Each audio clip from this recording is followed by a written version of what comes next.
Il y a quelques années, Joachim et moi cherchions un bien en région wallonne.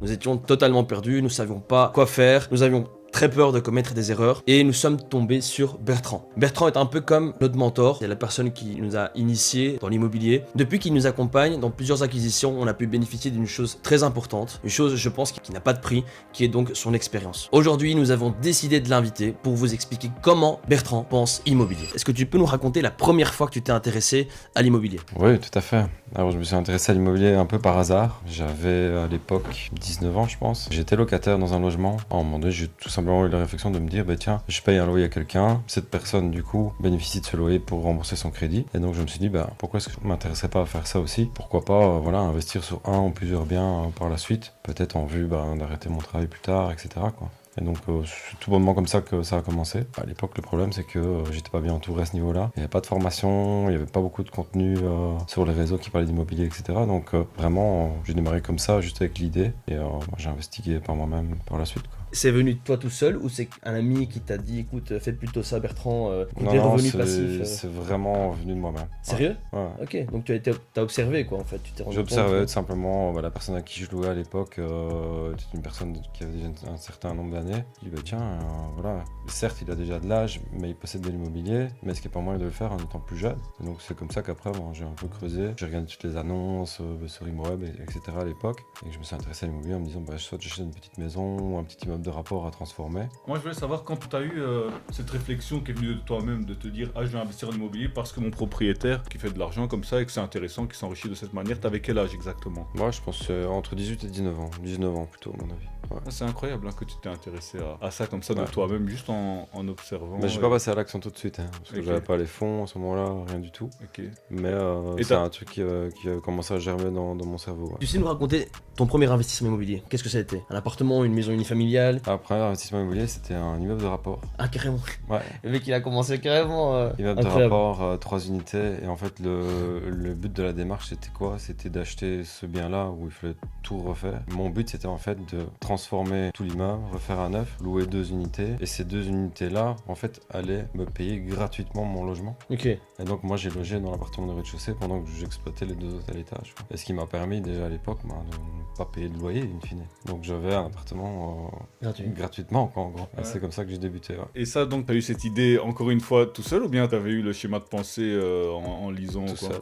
Ok, incroyable. T'avais jamais assisté à un séminaire d'immobilier parce que je trouve que c'est Non. une démarche super intelligente de se dire ok, mes locataires du même immeuble vont me payer mon loyer. Juste que ça a germé dans mon esprit comme ça me semblait logique en fait tout simplement. Et même pour la petite anecdote, j'ai fait plusieurs offres pour ce bien, parce qu'on était plusieurs à vouloir l'acheter. Et moi je partais en Espagne en famille à ce moment-là, tu vois, et donc j'avais fait des offres préécrites, pré-signées. C'est mon grand-père à l'époque qui, chaque fois que j'avais un coup de fil de notaire, on a une offre supplémentaire, c'est lui qui mettait le montant, qui allait le déposer. Et donc c'est comme ça que finalement j'ai eu ce bâtiment-là. Moi j'étais en Espagne quand le notaire m'a téléphoné pour me dire, voilà c'est pour vous, quoi. Ton intermédiaire c'était ton grand-père quoi.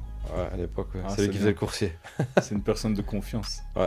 Cette stratégie elle est moins connue en fait en immobilier. Il y a un hack qui est en fait de ne pas payer de loyer. Ça peut se faire de 2 manières. Premièrement, simplement en achetant une maison et en disposant des chambres en colocation. Voilà, de cette manière-là, on ne paye pas son loyer. Les mensualités ainsi que nos charges sont couvertes par les loyers que payent nos colocataires. Et il y a aussi cette deuxième manière de faire que Bertrand a eu le bon sens paysan de réaliser de lui-même, qui est d'acheter un immeuble de rapport et de s'octroyer un des appartements pour soi-même et de louer les autres et de cette Tu manière-là. peux même faire les deux en même temps. Non. Assez grand logement, tu peux faire de la colocation. En plus. Et non seulement on paye pas de loyer, mais en plus, si le rendement est assez important, on peut en plus avoir du cash flow positif de cette manière-là. Ouais, clairement. Voilà, donc c'est super intéressant. Tu sais me dire l'erreur de débutant qui à l'époque t'a le plus marqué? L'erreur des débutants, je pense déjà mettre énormément de fonds propres. Parce que moi à l'époque, j'avais pas beaucoup d'argent, donc j'ai fait énormément d'heures supplémentaires, j'ai fait des petits travaux à gauche à droite. Je vendais même plein de trucs sur eBay, j'achetais, je revendais, en prenant de petites marges. Tu faisais du e-commerce? En gros, ouais, c'est ça. Ça existait pas encore trop à l'époque. Enfin, si, ça Incroyable. existait déjà, mais Incroyable.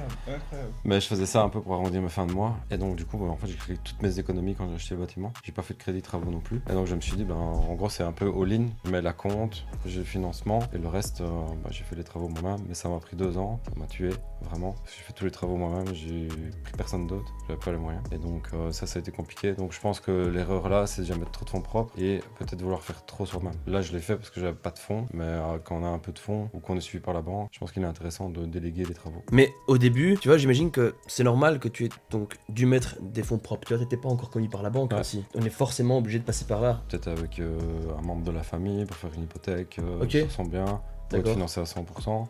Et t'as pas réfléchi à ça à l'époque? Non, bah non, j'avais pas les connaissances que j'ai maintenant. Moi à l'époque, je me suis vraiment lancé, je te dis, j'avais l'idée, j'avais la vision, mais j'avais pas forcément le savoir derrière, j'avais pas l'accompagnement non plus, j'avais personne de mon entourage qui faisait de l'immobilier, je me suis un peu jeté à l'eau tout seul, quoi. À quel moment tu t'es dit, ok, maintenant c'est mon truc, l'immobilier va changer ma vie? Bah, en fait, déjà à ce moment-là, pourquoi? Parce que, en gros, t'as un appart où c'est les gens qui te le payent, tu vois. C'est déjà quand même fabuleux. Et donc, déjà, je me dis, putain, il y a un truc à faire, quoi. Mais ça, c'était en 2012, 2 ans plus ou moins pour faire les travaux. Donc, j'ai habité là-bas fin 2013, début 2014. Et j'ai plus acheté de biens avant 2017, c'était ma résidence principale.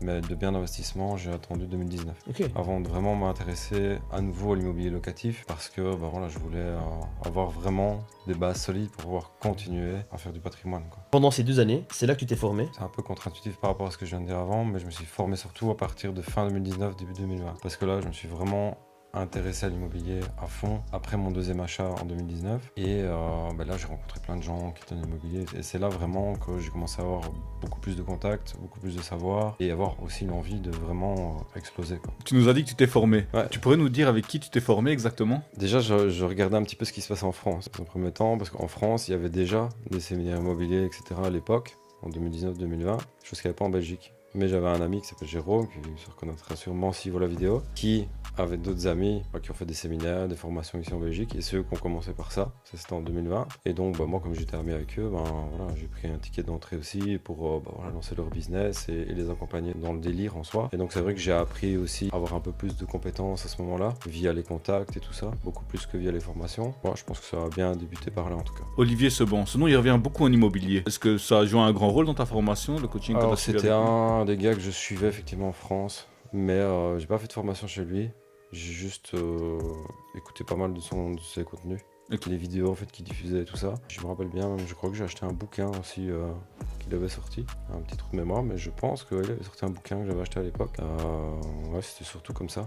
En France, après il y a eu Cédric Anissette aussi qui a fait un peu d'immobilier, mais lui était beaucoup plus vague parce qu'il faisait d'autres business en même temps. Mais ça a commencé par Olivier Seban. Ouais. Ok.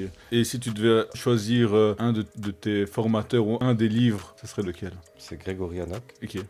C'est quelqu'un que je me suis toujours très bien entendu, on partageait plein de bons moments, qui a fait pas mal de formations sur l'immobilier, qui s'est extrêmement bien développé aussi, mais qui n'est plus actif sur les réseaux aujourd'hui. Et alors au niveau bouquins, pas spécialement des bouquins sur l'immobilier, plutôt des bouquins de développement personnel.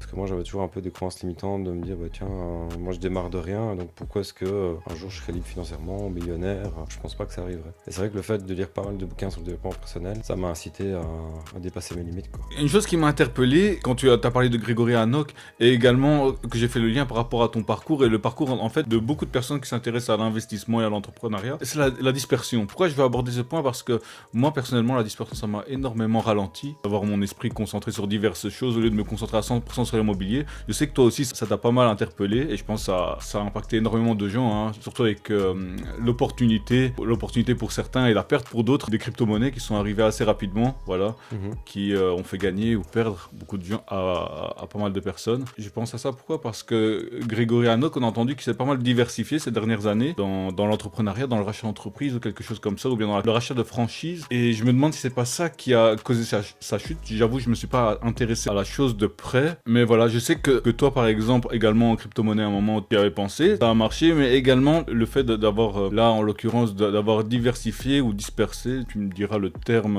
qui conviendra le mieux, ça t'a aussi beaucoup impacté dans ta croissance immobilière, si je me trompe pas. J'ai pensé que ça aurait pu être intéressant, tu vois, d'aborder ce sujet, qui est le problème de pas mal d'investisseurs. J'en connais également pas mal d'autres qui, en parallèle d'investir en immobilier, investissent dans la bourse, investissent dans la crypto-monnaie. Et en général, très souvent, ils aboutissent à rien ou bien à des résultats vraiment, vraiment minimes ou médiocres liés à cette cette dispersion?